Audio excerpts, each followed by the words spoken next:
Friday Night Fever with Mike Ludlam.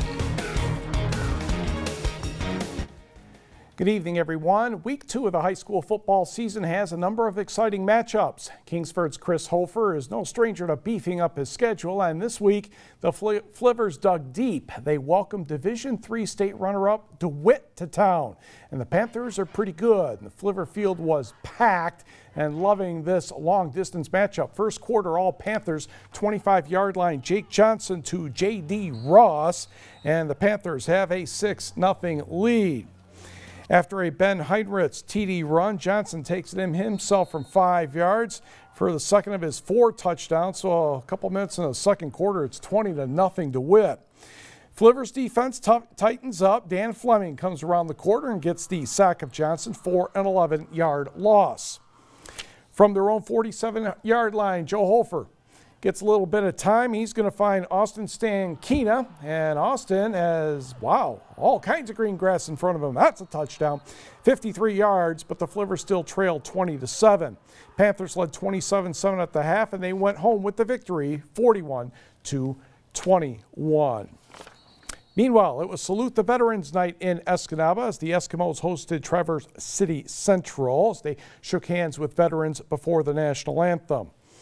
And it didn't take long for Escanaba to get going. Jim McNeil will be just short of the goal line. Logan Lamb scored on the next play. The extra point was blocked, though, so TC Central still led 7-6. A little trickery as Sean Williams throws it to the spiral to Anthony Cradaville for the touchdown, 13-6.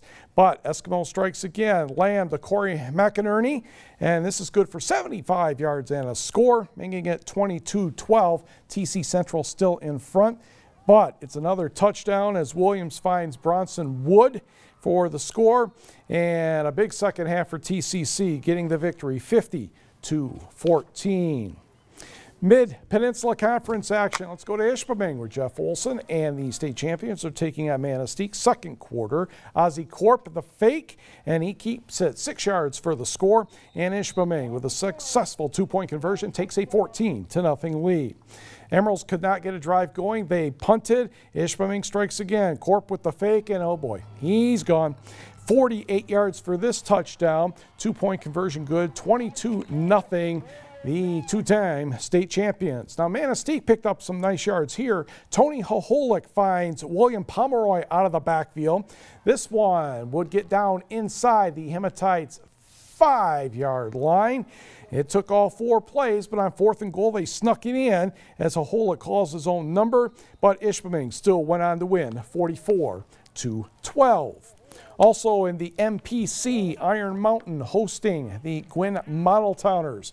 Second quarter action, Model Towners already up 21 and driving. Tanner Hootery will slip that sack attempt, slings it out to Brock Grenier, and this would be a nice gain inside the Gwinn 30. Then Hootery will find David McCarrick, and he will run down the sideline untouched. That's a score, and it's 28-0 at the half, and the Mountaineers cruise to the victory, 35-0. Okay, some non-conference action. Negaunee and Calumet, and that's a fumble, and Tyler Radio recovers for the Copper Kings. 45 seconds left in the first quarter. Tyler Lucas to Sam Kiriniemi for the 38-yard touchdown. And Calumet is on the board first, 6-0. To the second quarter, Negaunee back to work. The quick handoff to Zach Harsela, and 37 yards later, he crosses the goal line, and this game is tied at 6. Calumet with the ball again, and Lucas is looking to pass, but he is picked off by Austin Johnson, who just seemed to be standing in the right spot. A 25-yard return before he is hauled down. Then with a minute left in the half, Ryan Sergila runs it in from 4 yards out, and the Miners led 12-6 at the half, and they went on to win 31-22. Also in non-conference action, how about the Holton Gremlins at Westwood? Second quarter action. Patriots quarterback Trevor Burke gives the ball to Marquise Bajori, and he turns the corner, and there's nobody in a white jersey that will stop him for a while. 30 yards on the score. Extra point was good. We're tied at 14 halfway through the quarter. Then the Gremlins gambled, missed a fourth down, and then Burke kind of lobs it up there. Hello! Tristan Vitale wins the jump ball over a pair of Gremlin defenders, taller ones. That made it 21-14, red, white, and blue. Holton punted, then Burke to Brandon Benda, and nice blocks, and Benda is just rolling into the end zone from 55 yards out. 27-14 at the half. The Patriots cruised in the second half and won 52-14. Next, we find it may be the only second week of the season, but the West Iron County Lance game may go a long way toward deciding the Westpac title. Both the Whitecons and Purple Hornets earned victories last week at home. This game took place in Lance. On the opening kickoff, it did not take long for West Iron to get going and establish tempo and momentum. Phil King with the nice return on the kickoff. Then he started handing the ball to Alec Schmelbeck, and he would plow through a few tacklers, and that looks like a first down. He would finish off the drive with a 15-yard touchdown, and Schmelbeck gave the Whitecons a 6-point lead just over 2 minutes into the game. Lance tries to answer. Quarterback Brandon Koski is picked off by Phil King, his second big play of the quarter. And then West Iron special teams just too much for Lance.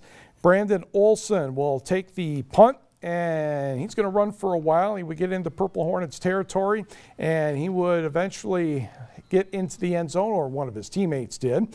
And West Iron County absolutely took it to Lance tonight. One of those woodshed games, 54-8. A couple of other teams looking to try and go 2-0 on the season. North Dickinson, Newberry, Logan O'Neill to Noah Berg. Yes, on the catch. Touchdown from 30 yards, and the Nordics are off and running.